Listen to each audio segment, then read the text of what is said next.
Ailede akıllarda tek bir soru. Aslan'ı kim vurdurdu? Bu olayın arkasında kimin parmağı var? Aslan'ı vuran bu şahıs yakalanacak mı? Birazdan bu sorulara cevap vererek çok bomba detaylardan ve şok ihtimallerden bahsedeceğiz. Devin ise bu olaydan sonra yeni bir kimliğe bürünecek. Öte yandan yeni bölümde Devin'i bir sürpriz daha bekliyor olacak. İlyas, Cihan ve Serap cephesinde yaşanacaklar ise herkes ekranları kilitleyecek ve bomba bir senaryonun daha hazırlığı yapılacak. Tüm bunlardan ve daha fazlasından kısaca bahsedeceğiz. Şimdi hemen başlayalım. Devin ve Aslan tam barışıyor, tüm buzlar eriyor derken Aslan'ın vurulmasıyla işlerin gidişatı tamamen değişti ve Devin darmaduman oldu.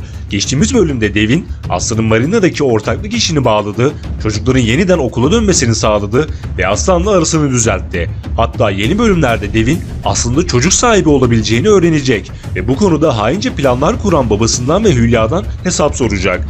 Hatta muhtemelen Devin Aslan'dan hamile bile kaldı. Aslan ise tam işleri yoluna koydu derken düşmanlarından birinin hedefi oldu. Bunun yaşanması çok normal çünkü sadece bir tane değil birden fazla düşmanı var Aslan'ın.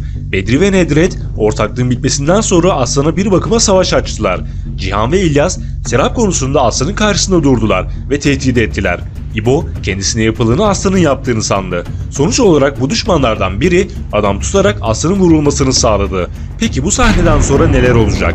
Aslan'ı kim vurdurdu? Elbette başroller ölmez hesabı, Aslan'ın ölmesi zaten beklenmiyor. Acil bir şekilde hastaneye kaldırılarak müdahale edilecek ve bu süreç biraz zorlu geçecek. Devin ise yeni bir kimliğe bürünerek artık karanlık tarafını gösterecek. Çünkü yeni bölüm fragmanında canınızdan çok sevdiğiniz birini er ya da geç öldüreceğini bildiğiniz insanın yaşamasına izin verir miydiniz diye bir cümle kurdu. Yani Devin Aslan'ı kim öldürmek istiyorsa o kişinin yaşamasını istemeyecek ve bu konuda harekete geçecek. Şimdi gelelim Aslan'ı kimin vurduğu konusuna. Bu konuda 4 ihtimalimiz var. Bedri ve Nedret, Cihan, İlyas ve İbo. Şimdi tek tek bu ihtimaller üzerinden giderek başlayalım. İlk olarak birinci ihtimalimiz Bedri ve Nedret'le başlayalım. Bu ikilinin Aslan'ı vurdurma ihtimali yok denecek kadar az. Çünkü bu iş bu kadar kısa sürede planlanmadı.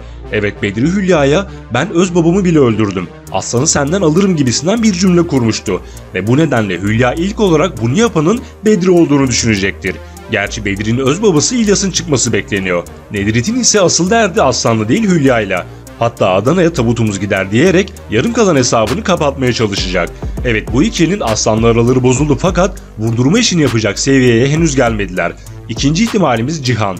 Serap'a aşık olan ve içeri girmemesi için Aslan'la karşı karşıya gelen Cihan Aslan'ı tehdit etmişti ve elindeki notla düşünceler içine girmişti. Ancak Cihan'ın da Aslan'ı vurduran kişi olduğunu sanmıyorum. Çünkü hem derinde bir yerlerde Aslan'a karşı az da olsa sevgisi var, hem de Leyla'yı çok sevdiği için Aslan'ın ölmesini istemez. Çünkü Cihan Leyla'yı kurtaracak kişinin Aslan olduğunu biliyor. Cihan'ın asıl derdi Serap'ın içeriden çıkmasıydı ve bu konuda sürpriz sahneler bizleri bekliyor. Kısacası ikinci ihtimalimiz olan Cihan'ı da eliyorum. Şimdi gelelim üçüncü ihtimalimize. İlyas Koruzade. Kızı için her şeyi yapabileceğini söyleyen İlyas, geçtiğimiz bölümde Aslan için artık yapacak bir şey kalmadı, Aslan'ı yakacağım demişti. Ayrıca İlyas'ın annesi yemekte etli kuru fasulye yaptı. Bildiğiniz gibi bu yemek yapılınca anlıyoruz ki İlyas birilerinin biletini kesecek demektir. Fakat bu bir ters köşe olabilir. Evet, Aslan'ı İlyas'ın vurdurma ihtimali gayet var ancak Serap içeriden çıkarsa İlyas bundan vazgeçmiş olabilir. Dördüncü ve en kuvvetli ihtimalimiz ise İbo. Çünkü İbo kendisine yapılanı kimin yaptığını sorduğunda Aslan cevabını aldı. Sonrasında adamlarından biri İbo'nun yanına gelerek işi ayarladım dercesine bir ifade yaptı. Kısacası İbo ihtimali daha yüksek duruyor. Peki Aslan'ı vuran kişi nasıl yakalanabilir? Şimdi gelelim bu konuya ve diğer bomba mevzulara. Aslan'ı vuran kişi düğün salonuna girdiğinde eliyle duvarı tıklattı. Muhtemelen birini ayarlayarak kameraların kapatılmasını sağladı ve böylece kayıt alınamayacaktı.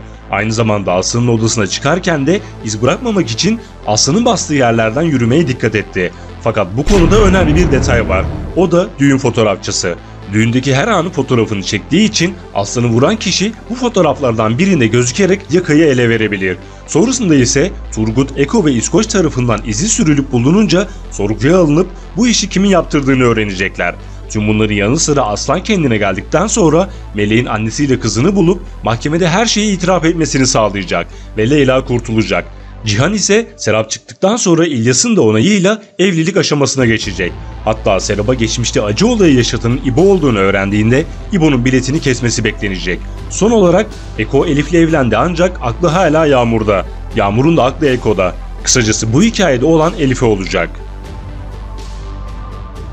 Yeni videolar gelmeye devam edecek. Videolardan anında haberdar olmak için bildirimleri mutlaka açalım. Bir sonraki videoda görüşmek üzere. Hoşça kalın.